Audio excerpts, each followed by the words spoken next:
How does someone learn to become a talented musician and then master the art of being a great band leader? And once you've done that, how do you break through? We'll explore the answer to those questions and beyond during this best of edition of No Wrong Choices, featuring critically acclaimed musician Allan Harris. We'll be back with new episodes in early February. I'm Larry Samuels, soon to be joined by my collaborators Larry Shea and Tushar Saxena. Before we kick off, we do ask that you support our work by liking and following No Wrong Choices on your favorite podcast platform. Now let's get started with our original setup of this great conversation. Larry Shea is the only member of this show with a music degree. You are undoubtedly the right person to set up this conversation, so take it away. You know, every once in a while I have to pull out that music performance degree and show you guys, right? That I actually Today's the day. This is your chance. That's right. Next to the meteorological degree, I have the music degree. No, I did. I studied music in college, and it was a love affair of mine, and unfortunately I had to quit. It was drums, percussion specifically, but I played a lot of jazz music in college, pops bands, things of that nature, and it was a thrill, and it's something I miss to this day. Because of injury, I had to stop playing. So when you get an opportunity to talk to a professional musician like this caliber of player, somebody who was so dedicated to his craft and had to wear the business hat and the marketing hat and shred in his basement and figure out exactly how to master his instrument, it takes a lot of dedication, and I know there's a lot of people out there who are super interested in getting inside the mind of a professional musician. This is your opportunity, and it's pretty exciting to talk to a guy of this caliber. Yeah, I mean, as you said, Shay, I mean, you know, we're going to learn a lot about how this is not show friends, it's show business. I grew up listening to folks like Charles Mingus, Jack Teagarden, Wynton Marsalis. These are just a few of the names that kind of just pop into my head who have like influenced me, and I still listen to this day. So the opportunity to listen to a man, to get to speak to a guy like Allan Harris is, it's not once in a lifetime, but it's a very rare opportunity to speak to an artist of this type of caliber, especially someone who is so high up in this in the field of jazz American standards. His mentors are who else but Tony Bennett. Frank Sinatra, Nat King Cole, giants in the field, giants who are so ingrained in the American standards book that, you can't think of a single song out there that these men have not at one point or another put on an album. And this is the type of caliber of artist that we're talking here today with Allan Harris. Yeah. And, for me, as somebody who has seen him perform multiple times, I've heard him tell his story on stage. I'm now looking forward to hearing him tell his story on a podcast. So with that, here is Allan Harris. Now joining No Wrong Choices is the award-winning Harlem-based jazz R&B musician Allan Harris, who Tony Bennett once referred to as his favorite singer. Allan, thank you so much for joining us today. Oh, thank you for having me, guys. So as a world-class musician, you always have that moment, that light that goes on when you're a child, perhaps, or you hear a piece of music or something magical happens. Do you have that magical musical memory from your childhood or something that pointed you in the direction of this career path? I have a myriad of them, but one that really stands out, and I think is a little juicier than the other ones I have, is what age are we when we're I can't remember, when you're 10 years old. What age is that? What grade is that when you're 10? I want to say it's like fourth grade. Yeah, fourth or fifth grade. Okay, it was around that time. I was about 10 years old. I was coming home from school, which was 2 blocks where I lived, with a Catholic school called St. Matthew's, and it was raining. And on my way home, I had to pass by a barbershop called Cook's Barbershop, and he cut all the kids of color hair in the neighborhood. And if you didn't have any money, what you do is sign a book, and you'd pay. The parents would come in and pay at the end of the payday. He was a real wonderful guy. I remember walking, and they had a jukebox. It was a typical barbershop, very stereotyped. Black guys sitting around reading newspaper, listening to records, and listening to a jukebox and pontificating on what was happening during that time in the late 60s. And as I walked past, I saw a life-size poster on the picture window of the barbershop, which you usually put things up there. And it was a man of color, tall and lean, in a light-skinned buckskin suede jacket with fringes. He's playing a white Stratocaster, had a psychedelic headband, big fro, and he was looking out the poster, the picture had looking from behind, looking out over this sea of faces in this big field of white, black, yellow faces, didn't matter. And they all had their mouth open and dancing in the poster. And the top of it said, Jimi Hendrix live at Woodstock. And it just blew my mind, literally. Yeah, I know, it blew my mind. As I'm sitting there, I'm listening to the music coming out because they were playing Purple Haze. And all these elder men of color in there were just bitching and complaining. I remember one of them said, I knew him when he was playing with King Curtis. Then he went over there to England and started to play that white boy shit, turned up the blues real loud. And I remember him throwing the album cover on the floor of the barber shop. And Mr. Cook came outside and said, come on inside, get out of the rain. And I picked it up and just studied it. And he said, you want this record? I said, yeah, I love it. I took it home and I wore that record out. And I think that was the impetus for me to really want to be an entertainer and a singer and a guitarist to the point that I am now. But you're obviously you're a renowned jazz aficionado, a jazz vocalist, jazz guitarist, and Hendrix is a rock icon. Right. Did you initially say, okay, I want to be a rock god like Hendrix? No, not really. It wasn't that I wanted to emulate him. I was enamored with him as everyone else was in all the genres during that time, whether it was Motown or country or jazz. Everyone was enamored with Hendrix, not because of his playing, because of what he brought to the table as a man of color in the industry. He was the first man of color that I looked at, and most people of color looked at as he didn't skin or grin.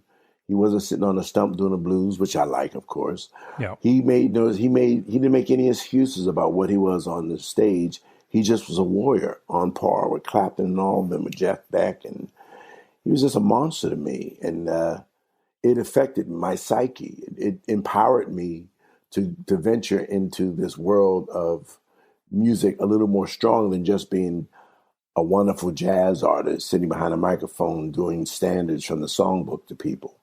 He stretched the membrane in my mind. So how did you get started? You had the inspiration, you had the vision, you had the role model, so to speak. How did you start? My mother was a classical pianist. She's from Hammond, North Carolina, and she moved to New York with her family, of course. It was a conduit, diaspora. Everybody, if you had money, it was during the Harlem Renaissance. If you had money, you sent it back home and to people, and who could ever make it back up north, they had a place to stay until they got on their feet. My mother was she was a recipient of that, plus being a prodigy. She was the first graduating class from performing arts. And she wanted me to play piano, and she was a strict tactician, believe me. Basically, she bordered on cruelty back in those days. And she really did. She wanted her son to be neoclassical. And I remember one time I was listening to a blues record, of Muddy Waters, and she freaked out.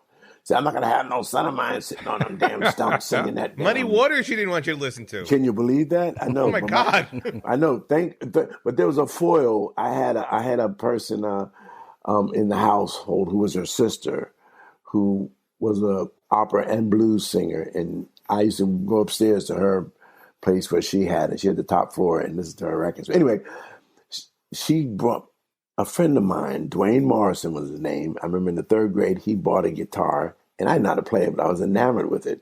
And I used to go over his house and play Peter Gunn, doom, doom, doom, doom, doom, doom, doom, doom, and gyrate in front of the mirror in front of all my friends.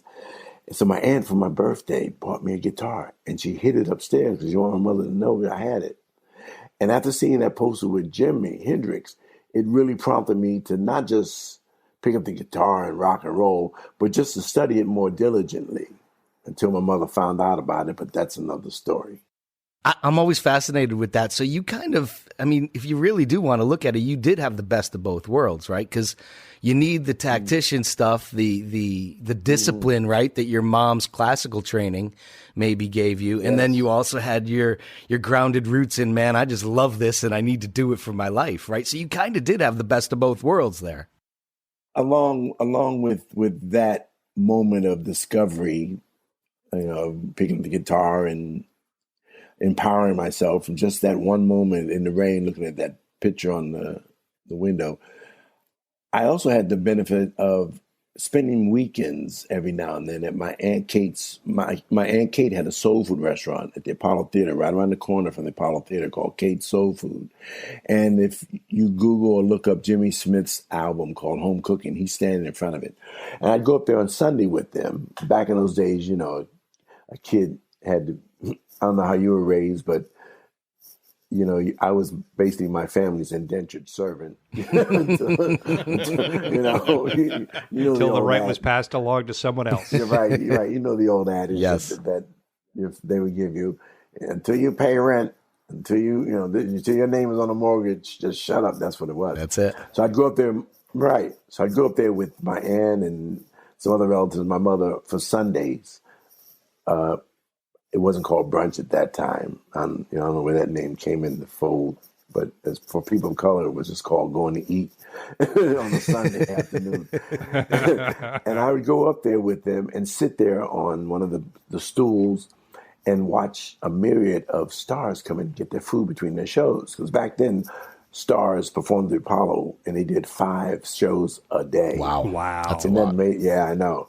And children got in matinees on Sunday for free. So before the call came for me to go with them next door to the Apollo, see the matinee, I would sit there and watch Sarah Vaughan or one of the Temptations come in, or Duke Ellington would come in, and they all have robes on or whatever, Jerry Butler, Clyde McFadden, and they get their favorite dish that my aunt knew what they wanted and cooked for them. They take it back to their dressing rooms, which I never was privy to.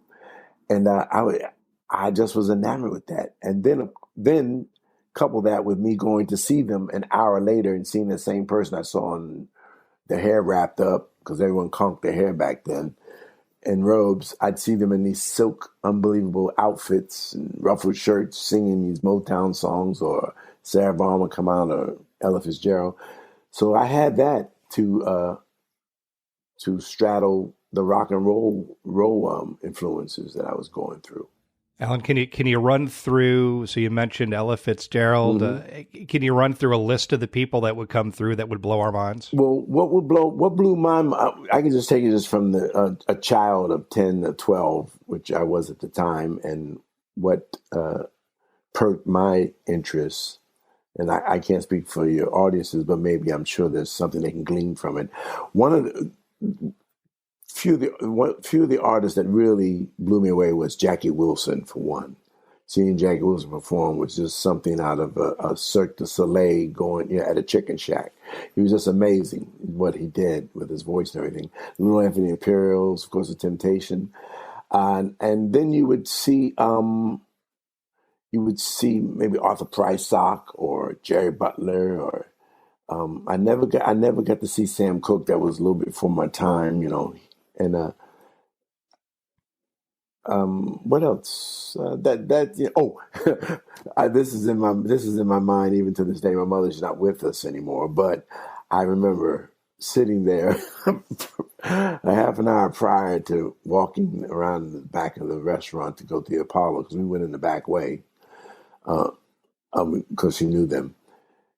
I remember my mother, my aunt, and all the other women who were in that little bevy with them let out a scream that was almost something from the Lawrence of Arabia. It was pretty daunting. Now you got to bear in mind, I'm watching this woman who's very neoclassical, graduated from performing arts, very stoic in that. I'm watching her lose her mind and scream, and they scream, "Oh, Marvin!" And Marvin Gaye walks in. Oh my God! I know. It was unbelievable. My mother turned into like a 13-year-old little girl on the banks of the banks of the Mississippi in Memphis somewhere. I couldn't believe it. My mother, she was actually, they were gone. Oh my God, Marvin Gaye! They were screaming. My mother, this is my mother. Like I said, the woman who used to whoop my butt. I was just blown away. Who never wanted you to listen to Muddy Waters. Marvin Gaye was her kryptonite. That was okay. That was okay. Go figure. You know what I mean? I know. How dare she? How dare that woman? How dare she? But I remember, but this was really funny because my father was a very upright guy. Remember, he came from Pennsylvania. He did rodeo and that. My father was wild, and he was from that ilk of machismo stuff. he respected my mother, but she knew what boundary to cross. I remember going in the subway home with her, and I looked over and I said, "Ma, wow, Marvin Gaye, you really like him?" And I could tell she was getting her headset together before she walked into the house with me. And she turned to me and she says, "I have no idea what you're talking about, young man. Let's go home." Never happened. I know, yes. I caught the vibe right then. I said, "Okay, Yep. all right, okay, all right, Ma." You know, There are certain things that are off limits at all times for oh, kids. that was That's it. for sure. That was it. So, Allan, I guess my question would be, when did you start to take things seriously and really start to work at it? Like when did this become a craft that you were really honing? I think I was 16 years old. Matter of fact, I know. I knew. I was 16 years old, and I was in Pittsburgh at the time because my family had moved there because my grandfather has a farm there, and we took it over. And I used to go into Pittsburgh when I was 16 and be involved in a lot of jam sessions. And I was mentored by this incredible drummer named Roger Humphreys.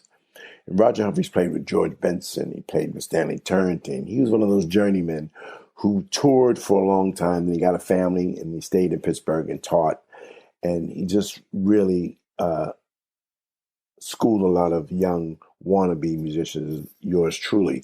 And I remember I was in a band with him. And he let me get on stage and I started to sing a few songs and play the guitar. And he stopped in the middle of the song. It was a crowded evening, not there to see me, but to see him. And he let youngsters come up. As a matter of fact, one of the guys who was in the band is a friend of mine I've known for 30-something years, maybe 40 years. He's a bass player here in town called Leon Dorsey. Would you know him? No, That's okay. no, Anyway, don't. all right, he's an old friend of mine. He teaches at Berkeley. Anyway, I remember being on stage with him, and we went.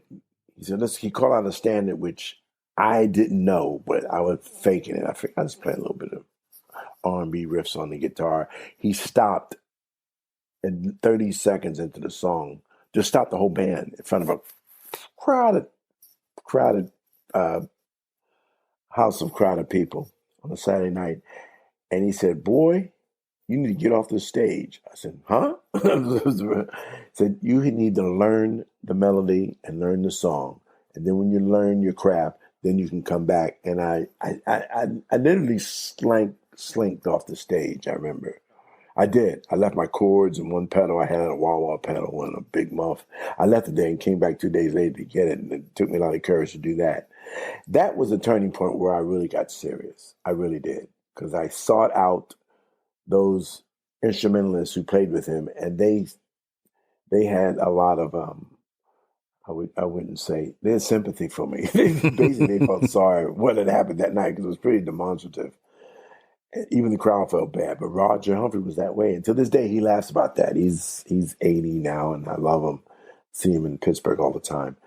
And I remember that was my first foray into really becoming serious, not just on my guitar, but serious in my vocal prowess. And that was a turning point. That's pretty amazing. Every musician has that train wreck moment or that moment of trepidation of you're like, "Oh my God, I can't believe that just happened." And here you had it so early on in your career, the courage to get back up on that stage or to go and find the real book and study those jazz standards, right? And get those under your belt. Exactly. Must have taken, some real moxie from a 16 or however old you were kid back then, because that's a devastating moment at that point. It was more than devastating. It was life-changing. And there was a moment there, I think it was maybe a month after that. It took me a month to really recover from that. As I remember, I didn't even touch the guitar for 3 weeks. And I was pretty sullen. I think what pulled me out of it was friends that I had been playing with who, they were in a band, they were doing Earth, Wind, and Fire and stuff like, that ilk. And a couple of the members in the band had played with Roger every night in a jam session. And they were the ones that were very sympathetic to me. And as I heard you mention the real book. One of them did give me the real book. They gave me the real book. And I remember going through it and learning the chords and learning the notation of it. And just sitting in my bedroom by myself and going through these songs. I said, I'm going to learn 10 songs and go back and just knock Roger out, which I did. I learned, I went back maybe 2 months later, and he made me wait an hour and a half before he called me up. Literally, he knew what he was doing. He was a very Lesson. He knew human psyche. He really did. Yeah, yeah. I had to give him credit. And he waited an hour and a half, and he said, "You gonna come and do a song? What are you gonna do?" And I remember it was, oh God, what was it? I can't remember now. You Go to My Head. Yes. You go to my head. You go to Sure. my head. And I sang it really straight Nat King Cole-ish sort of style. And that was the turning point for me, because not only did he welcome me into his little fold of artists who sat at his feet, he gave me the impetus and the courage to go further into this thing called music. That's beautiful, because we talk on the show all the time about those turning moments, right? Because it could have gone a lot different. If you got up on stage and he didn't teach you that lesson that, hey, you better know this melody, because we all know the melody, right? We all know what's supposed to happen up here.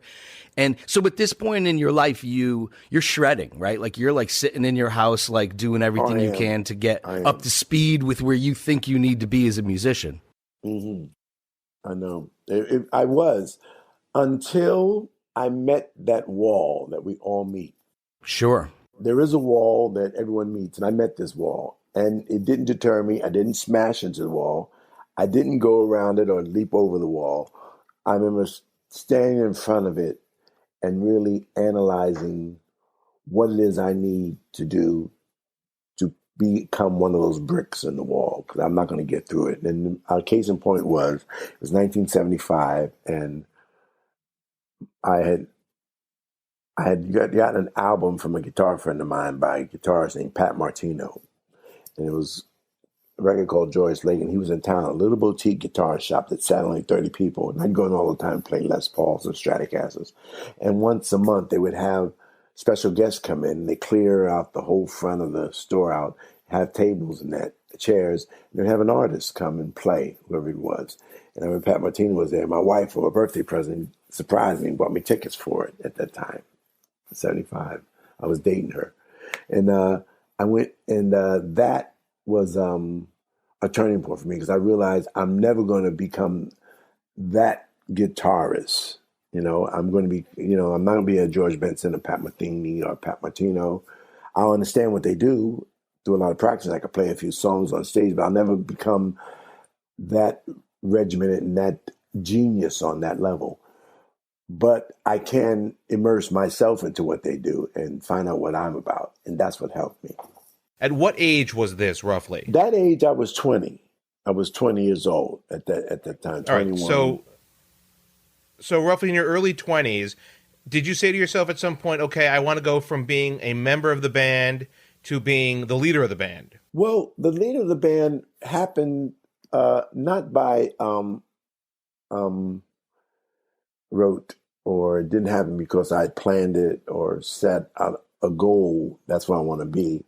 I became leader of the band because my synopsis in getting things done, coming from the background that I have from my mother and also my grandfather, we didn't even touch upon that, but I will. My grandfather, his training, when I was 12 to 15, working with him in the field, in the barn, whatever.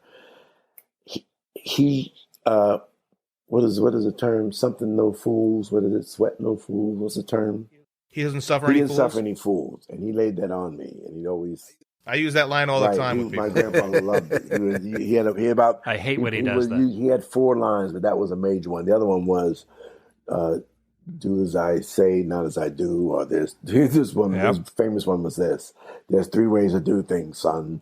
The right way, the wrong way, and my way. Use that one too. So I come from a background of that, where you put your nose to the grindstone. When you're in the 20s, you're not really serious, but you're.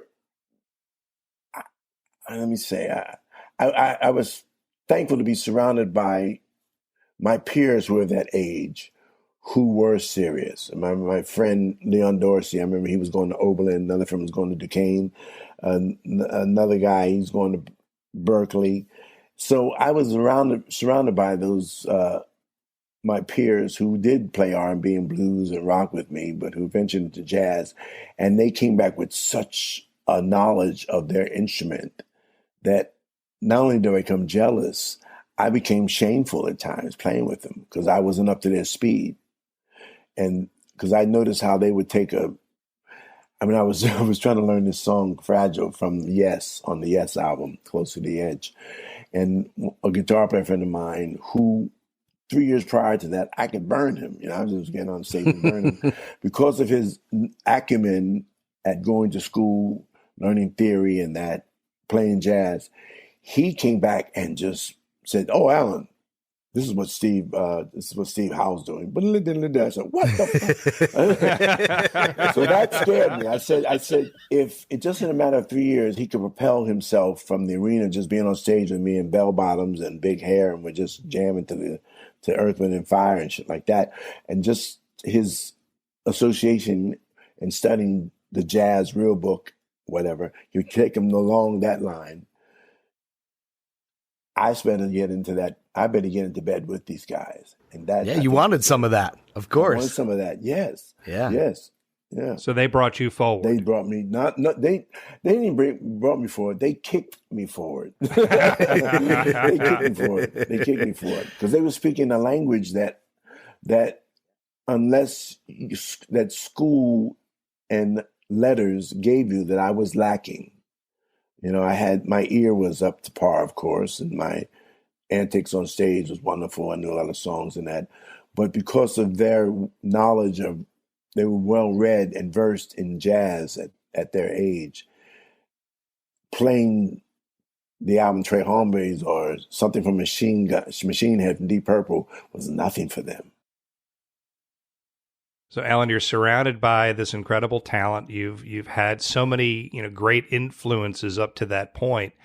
When did you start to break through? Like what was that moment, and what did that look like? I wasn't cognizant of it, believe me, because when you're 18, 19, 20, 21, 22, all you're thinking about is, do you look good on stage, and how's that little girl down there in the front row looks? You know what I mean? The important stuff, of course. The important stuff, The whole reason you do it. Right, exactly. Exactly. But what was the question again? So I don't want to go off the... Well, when did you start to break through? When did the momentum of your career kick in? When I started to learn some of these standards, and I noticed that the crowd that I was used to playing to, my buddies, young crowd, whatever, the crowd started to be saturated more with people who were a little more well-read. Instead of me reading Tolkien, they would bring. I was in the company of people in the audience who were reading Isaac Asimov and Herman Hesse and Siddhartha, who also knew who John Coltrane Love Supreme was, and who also knew what Electric Ladyland was, as well as Trey Homebrews. It was remarkable, the journey that opened up for me, the world that opened up for me, just from learning how to just becoming a little more well-read in my genre. So that was a turning point. You have a great quote that you said, "I'm a storyteller through the genre of jazz." Was it always going to be jazz? Because it sounds like, as Tushar alluded to earlier, you have influences from everywhere, the Jimi Hendrix stuff and, your mom's classical stuff. Was it always going to be jazz? When I was younger, jazz to me was boring because I didn't understand it.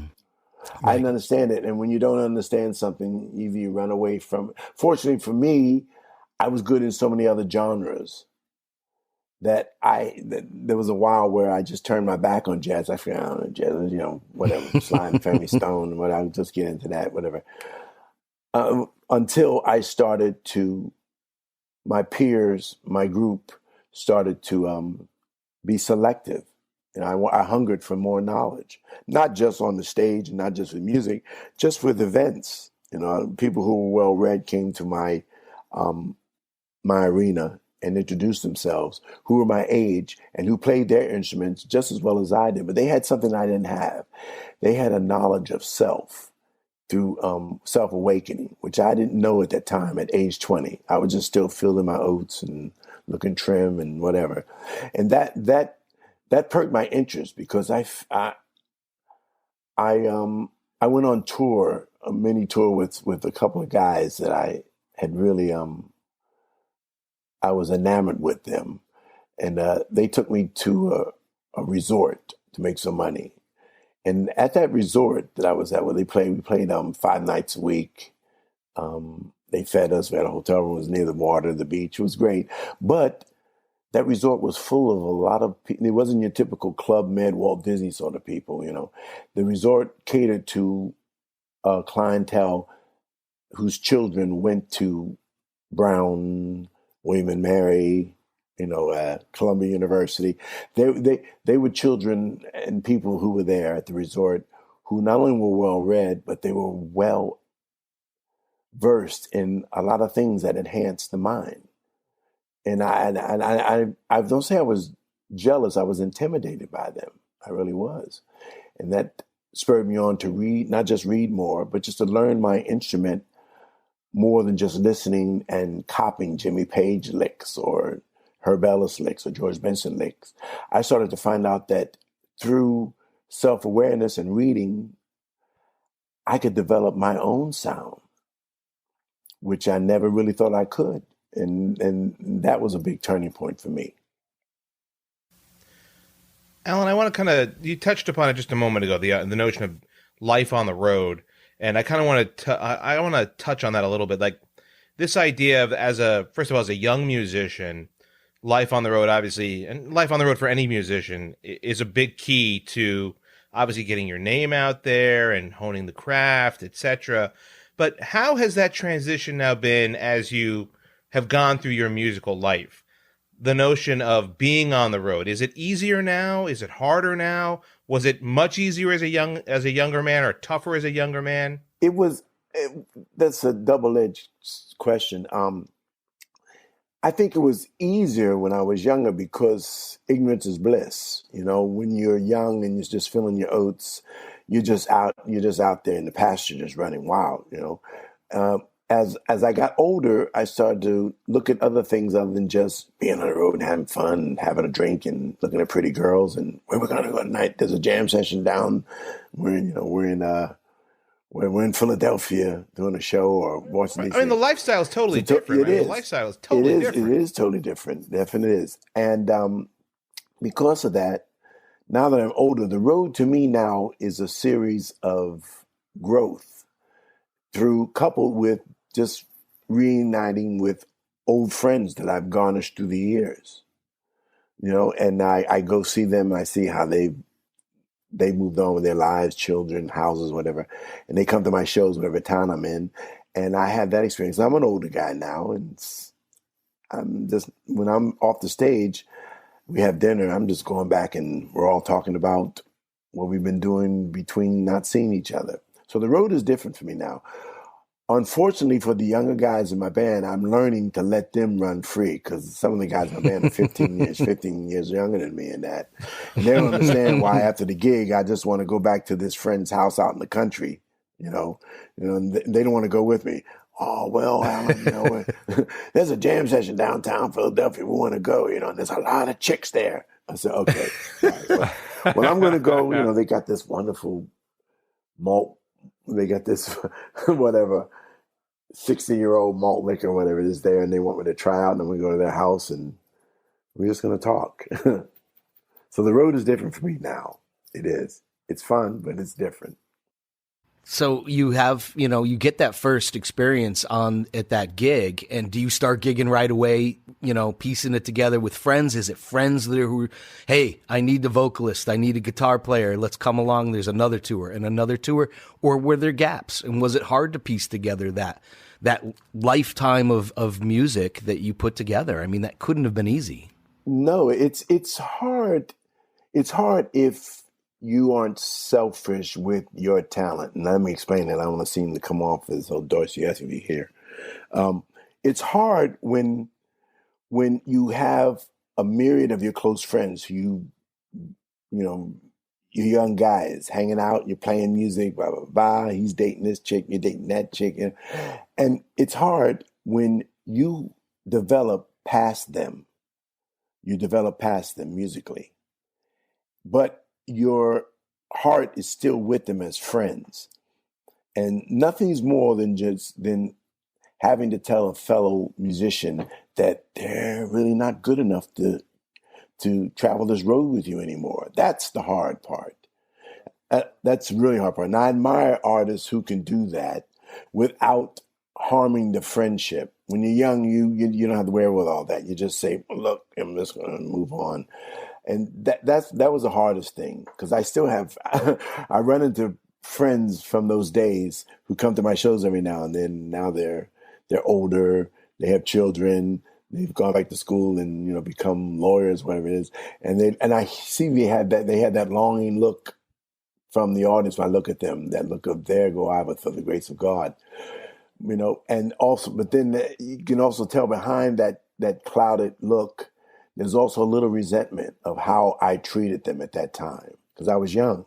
And how do you tell someone when you're 20 years old that, it's like leaving the girlfriend or the girlfriend dropping you, when you moved on, because it's all about growth with music or with the arts. When you find a group of another entourage, a group of people, another mentor, another whatever it is, and you're going to grow, you have to make a hard choice in looking behind over your shoulder. And those who can't grow with you, either you die with them in the sand or you move on across that hill, which I did many times. I'm still doing it now.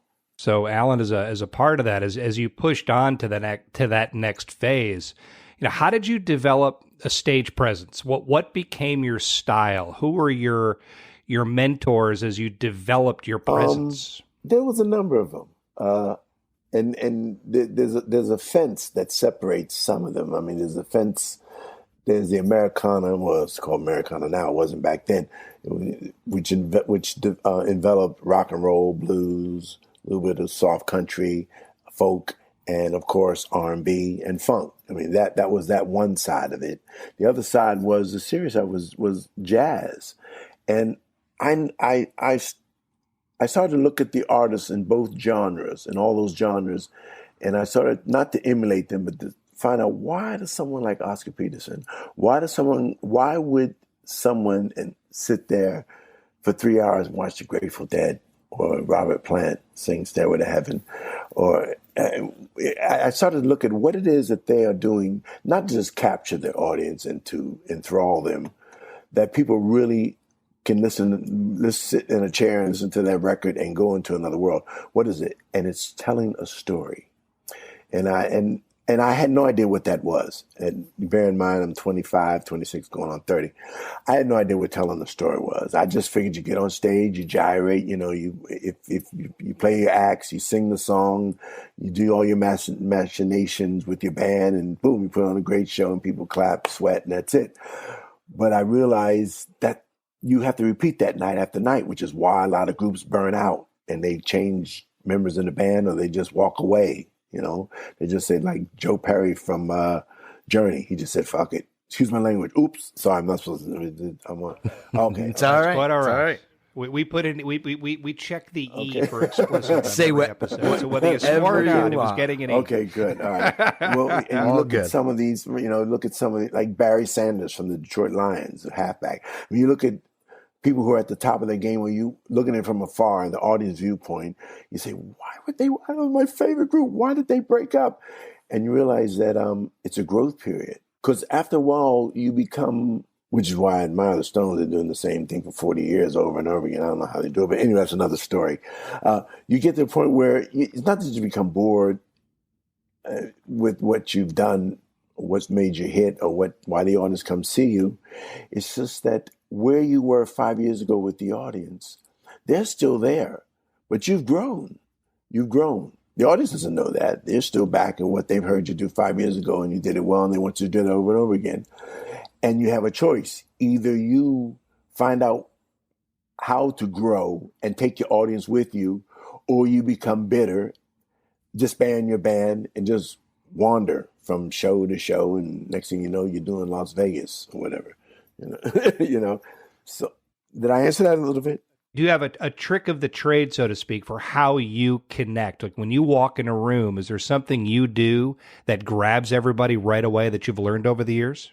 Well, when I'm on stage, the first thing I do is, before I'm even on stage, is I study the arena or the environment that I'm going to play in. Because I make sure, and I'm adamant about that, I make sure that my band, as well as myself, get there way before the start time.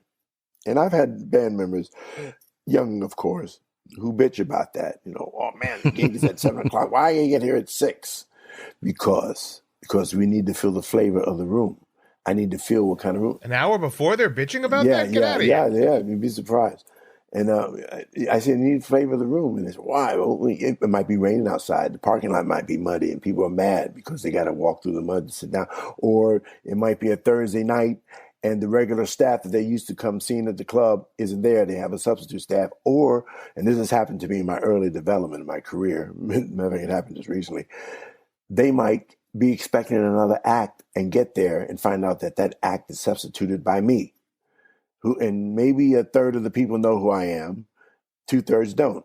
So you have to actually read the audience way before you get on the stage. And I hang in the wings and I listen to their conversations. I listen to how and I tip one of the head waiters and I tell them, come backstage every once in a while and give me a check on what's happening. Let me know who's disgruntled. Let me know who's, who I need to look out for in the audience, and just give me a feel of the playing field.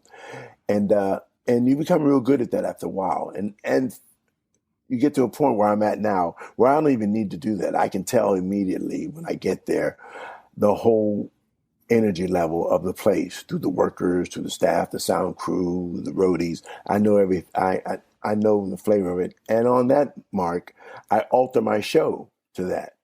What show I might have done last night at Idaho Falls, at Idaho, whatever, Sioux Falls. Here I am in Des Moines, Iowa the next day, and it might be a different type of crowd. So I might do the same show, but I might have to alter the songs because they are not ready to hear Happy Song on the first set. It's a goddamn blizzard outside. The corn crop ain't coming. That's right. The truck pull was canceled because the ground froze over. And Trump lost. Oh boy. Right. So you got to alter the show. But that comes into play of you telling your story. You telling the story and knowing what it is you're going to say, not just coming out there and becoming just the monkey with the organ grinder. And that took a while, and I'm still learning that now, believe it or not. I don't think you ever get, you never actually learn. It's like crossing the Rubicon. You can't go back after a while. You got to keep learning and learning your story. So do you find a bigger difference between, because obviously you've traveled around the globe to many different audiences. So do you find a bigger difference between American audiences and how receptive they are to you as compared to audiences in Europe, in Asia, in the Middle East, etc.? Yeah, of course. And the big difference is this. We as Americans are haughty. And I'm not talking about arrogance. I'm not talking about bitching. I'm talking we are haughty. And rightly so.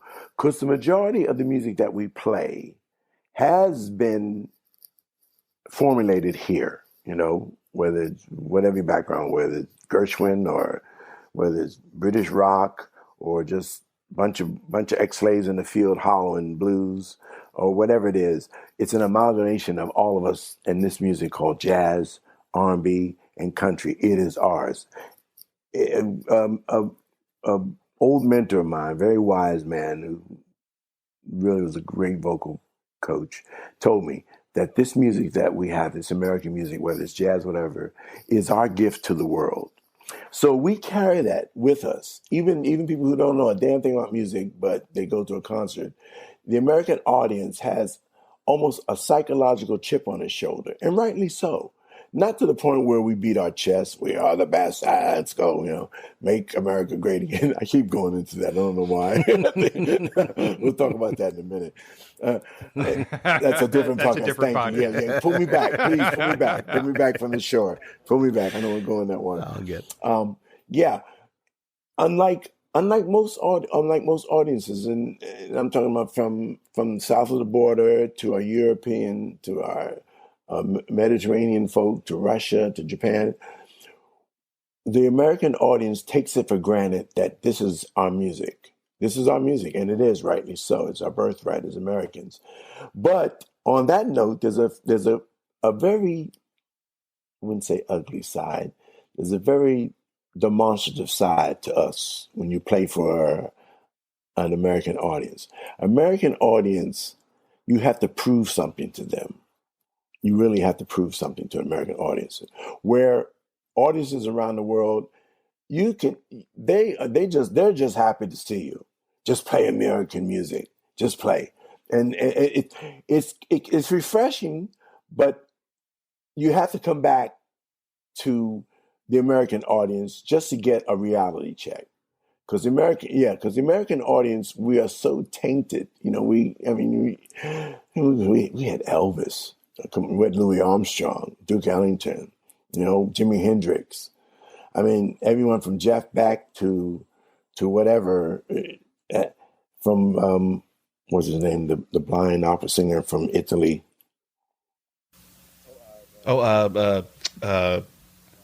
I know, but you know what I'm talking about. Everyone, I know exactly what you're talking about. I know exactly. Everyone emulates us. Everybody emulates us, but we take it for granted. And so do we who are on the stage, who are telling stories. But when you are overseas for a while, which is why you see a lot of expats who are musicians who say, I'm leaving America, hell with it, not treat me, I'm a black guy, I get better treatment in Europe, I'm going over there. After about 4 or 5 years, they come scurrying back. Oh God, I'm so glad to be back home. Didn't you like Europe? Oh, Europe was wonderful. It was wonderful. We went everywhere, they treated us so right, but I need the grit. I missed America's grit. That's what it is. And So we're already great. Is that what you're suggesting? Sorry, different podcast. Yeah. So, Allan, I kind of want to just touch on one thing you said a moment ago about the lifestyle and how tough it is to be a musician. Like you said, this is not a profession for the faint of heart. But obviously you were mentored. You were obviously mentored, and you said a moment ago you have been mentored by many musicians on your coming up.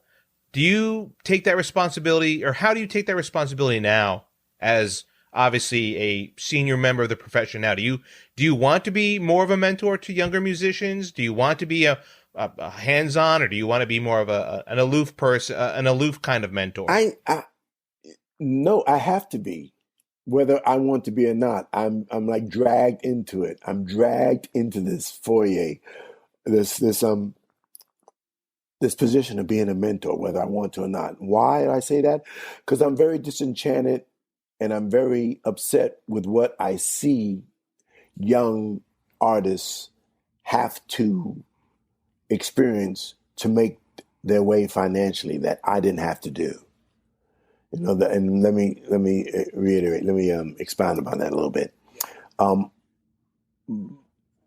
I was there. I was sitting here during the pandemic, right before the pandemic, and they had the Grammys on, and they had there was a song that won the Grammys with Minaj, what's her name, and Nicki Minaj and Megan Stallion. That's her name, and it was called Megan Thee Stallion. Yeah, the WAP. That was the song, and I don't know if I think so. WAP. Yeah, WAP, and you know what it stands for, right? Yeah. Yeah. And I saw, okay, I said, okay, they were going to make a dime, they're making millions, which is cool. I'm not hating. But then I saw the performance that they did on stage. And if you saw it, it was, I wish I had a dollar bill. I don't go to strip C clubs, but it was similar to that. And but that's what it felt like. Not just did it win a Grammy, it influenced a myriad of young artists who watched that, who figured that that's what the direction I need to go into. in order for me to make money and to make my mark, which was just pap, in my opinion. And because of that, I have younger musicians in my band who every once in a while, they'll, in their free time on the tour bus, they'll play something that I'll have to turn and look at them and I feel like I'm my grandfather at these moments, where and my musicians are very schooled. Some of them come from Rutgers and Berkeley and New School and Manhattan School of Music. They're very schooled, but there's something that has seeped into the psyche of the youngsters now that I didn't have happen to me. And that is, in order to make money, they will do anything, which really is unbelievable, because I'm looking at these young purveyors of my craft who are well-read, well-traveled, because they're on the road with me, and who can play their ass off on their instruments, who are bopping up and down to these songs. I don't know a thing about, using the N-word or whatever. So I've almost taken it upon myself to not to guide them, but just to show them that what it is that we as Americans have gotten to this point where yes, there was civil rights, yes, there was racism, yes, Jim Crow, yes. But underneath all that, there still was self-worth that you had inside your house, and I try to tell my musicians that even when you're on stage, there's certain. And you feel like some of that's faded. Not just faded. It's being done. It's being washed over like with a tsunami of. My niece said something to me that just encapsulated this, and she said it to me, and I use it all the time. I had to argue with her. She's 22 now, and she said this when she was 16, and she doesn't remember it. Which, when you're 16, you don't remember what you said when you're 22, of course. And I remember I was arguing with her, and she's playing this. I forgot what music it was. It was blaring at 11 o'clock at night. I ran upstairs. She was staying with me for 10 days. And I said, look, Danielle, you got to turn that shit off, please, just for a minute. And I was going to take her to a club that we were performing tomorrow, And I said, you really got to turn it off. And she got mad, slammed the door. And I said, oh, come on. So I opened the door and I said, look, we need to talk. She said, turned to me and sucked her teeth and said, Uncle Allan, if you're so damn smart, why aren't you really rich? And she slammed the door on me. Bam. Wow. Yeah, that was deep. That was deep. Which gave me a focus into what the youth now is exposed to, whether the Kim Kardashian thing, the Kanye West, whatever. That is their whole mantra, their whole pillar of worth.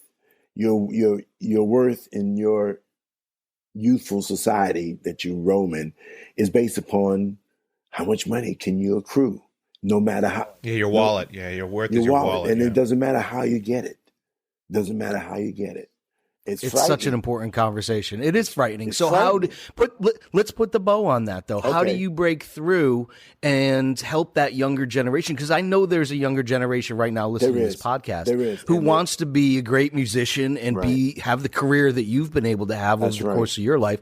So how do you break through? What do you say to that be the mentor? What do you say to that person who is kind of lost with today's society with what music is doing to young people today? What do you say or do? You have to expose them you have to spend time with them instead of just turning your back and saying, oh shit, you never, whatever, do what you got to do. You have to spend the time with them and expose them to the things and the lessons and the rules of thumbs that we had to live under for a minute. Of course, they're not as tough skinned as we were because they weren't. I mean, when we were growing up, I don't know how old you guys are. I can't say. We're all right around 50. When you were growing up, it wasn't about. I mean, you had to go help your uncle. You had to wake up, and you had to. You didn't sit at the table with a phone up to your ear, and you had to whatever. And that's just an example. So that's what I'm doing right now. And I learned you can't shout at these kids. You can't tell them this is what you need to do. We were indentured servants, just like you. Just so you know. Yes, Allan. you were. That's right, man. Yeah, you were. Mine was in the form of delivering pizzas, but it was the same concept exactly. for sure. Mowing lawns, delivering pizzas, but we all worked. We all worked our butts off coming up. Yes, you got a star. I got no star. I didn't get Not a I single didn't get a star. I don't, if I didn't win, if I came in second, Yeah. Oh, I didn't follow that. No participation points, Not a no single participation star. trophies, no Look, I came in no second stars. place, and Yes. well, look, I Why weren't you in yeah, first? really. Exactly. That's what I got. I'd come home with a 90. Right, Why didn't you get a yeah, 95? It was not good. It was never a good job. It was what's It's next. amazing, isn't it? But spend time with them. amazing. That's a great answer. I mean, you got to spend the It time, is. like have you to spend said. Yeah. But you have to gird your loins because being at the age that we are, spending time with them, you have to waddle through a lot of their youthful stuff that is really, woo. I mean, Well, Allan, now that you have perspective, and you've done so much, as you look back across your career, we obviously did our research coming into this conversation. We've all seen, Across the River, et cetera, et cetera. Of your big projects, what are you the most proud of? If you're able to single things out, what would you single out? it's like one of those elevator questions, huh? Do you have a favorite Yep. child? So to speak? I know it's a tough well, it's question. not just tough. It's I because at the moment of time that I did each and individual project, that's where my headset was at that time. Now there is maybe one or two. I'll narrow it down to one that even though I'm in this place where I'm at now, emotionally and mentally, it still resonates with me. I think Cross That River is the one. Cross the River is the one. Musically is not as adept as my others, of course, but what it's saying, I think it reflects my attempt to empower those, especially children, not just children of color, empower children who don't know about that history, that one part of the history of Black America, which is the diaspora from the West, from the South to the West. Everyone knows from the South to the North, of course, but no one knows from the South to the West, which, in my opinion, was just as tantamount and just as important as that. And I try to bring that out in the show that I do. Yeah, which we've all seen online, and it's fantastic.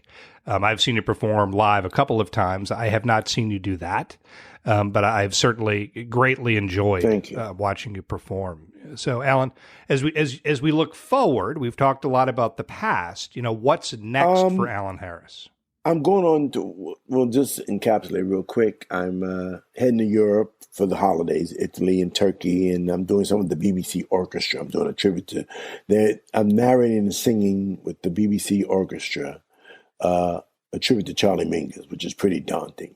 It's great. Oh, wow. Yeah, it's pretty Mingus, crazy. wow. I did it earlier in the year, and it came off really well. But now I have my teeth sunk into it. I've had months to really bury my heart into it, so I'll kill it. And I have that. Then I come back in January. I gather my band together, and we do a Cross the River tour, interspersed with some jazz stuff, Oh, wow. From February 3rd until the beginning of April. I'm doing a whole thing from Cleveland to Lafayette, Louisiana, from Texas. So I'm starting that. Why? Because I'm prepping myself. I just got 5 weeks at 59th Street Theater.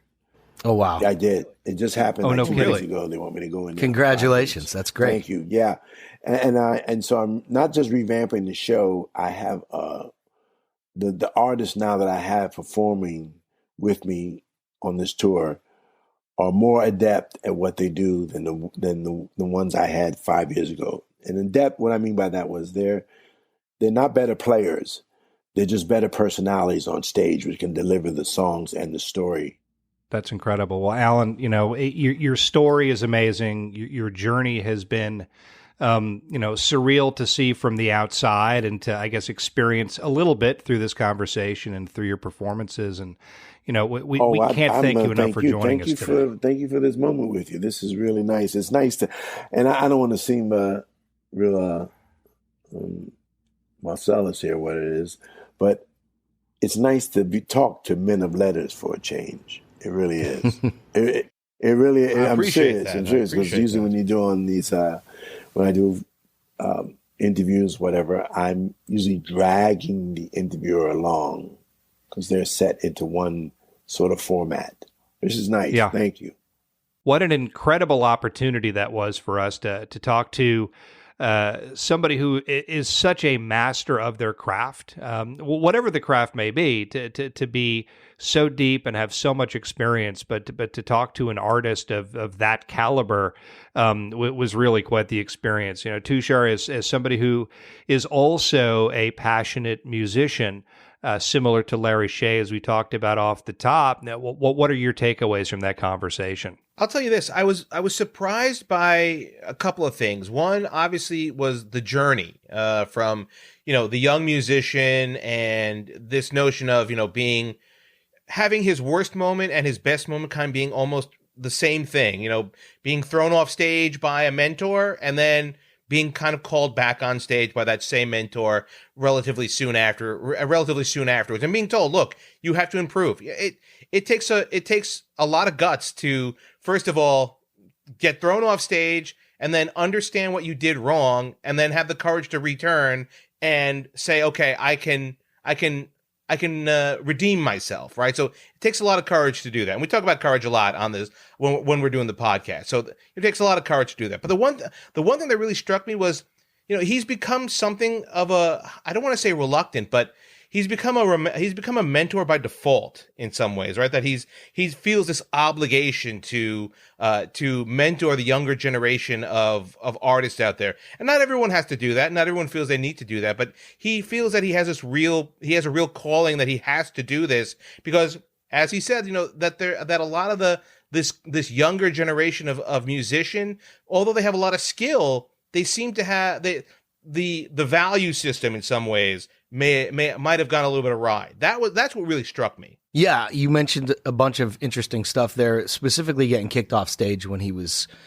first starting out. That could have devastated and put a wall up in front of any other, It probably would have devastated a lot of people. I mean, what right? a difficult, learning lesson this guy had so early on in his career, and it could have gone a number of different ways. But it does seem like in the conversation, he talks a lot about how a lot of those obstacles seem to be his inspiration for just getting better, right? To just finding himself and his heart and where he wanted to go as a musician. And I think there is that eureka moment as an artist where you do have to figure out.